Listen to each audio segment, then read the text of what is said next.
inaruhusiwa, lakini mazoea ni mwiko. Jifunze au epuka sana kumzoea mkeo. Hiyo itakusaidia kumwona mpya kila siku. Kweli au kunikuta na mwanaume mwingine na usemi chochote kweli? Lakini hana hisia zozote zile kuhusu mimi, hajali chochote juu yangu.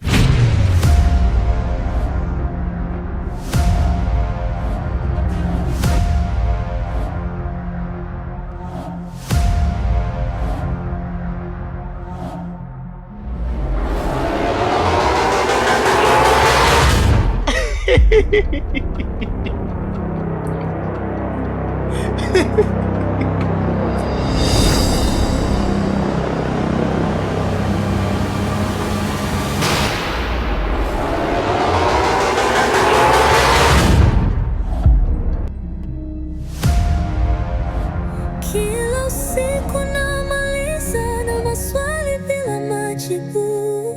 Sauti yako bado inacheza kama wimbo.